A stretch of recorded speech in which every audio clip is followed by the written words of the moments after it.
Geldim. İlk oradan binaya girip bilmirəm. Ya ama geldi hiç yemeği. Hə, Ne getirip gülüyor? gül alıb. Yox, gül deyil. Bunda o şey yoxdur.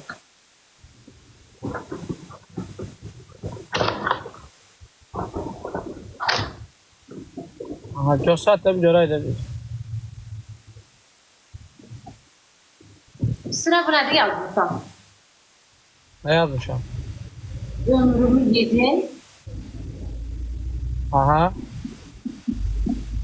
Ömrümü yedin, bu tortuda ye. Ömrümü yedim bu tortuda ye. Böyle. Ozza baba, gülle babasının yara baba. Yani düşeceğin olsun. Düşeceğin. Ömrümü yemişsen, bitirmişsen beni. Şimdi tort ye. Ömrümü. Üzüm güldü bakıram.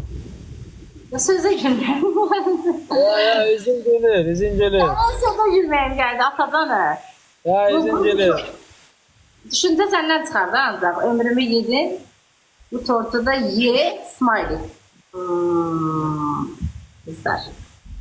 Üzüm gülür, üzüm gülür. Şimdi paltarı bir giyin, düş aşağıya. Buradasan. Məhəlləyə çatıram, paltarı giyin, düş aşağıya.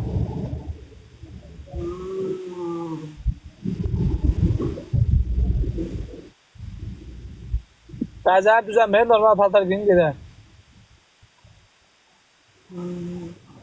Asaf əminin restoranına apardım, tavsiyyə apardım. Bəzənmək fikrim də yoxdur.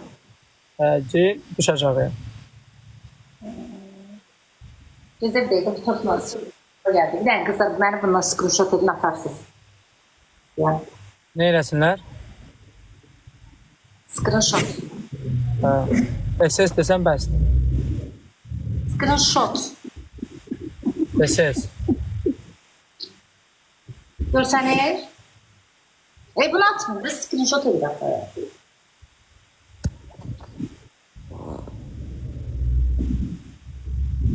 Çok da olsa, belə. Sən burada gözləyirsən? Aşağıda düş.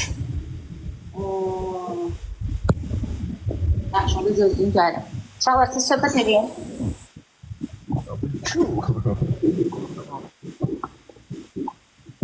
Əzizlərim. Çox gözəl bir gündür. Üzün gülür ha, üzün gülür, üzün gülür.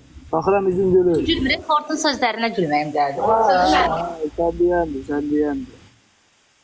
Sən deyəndir.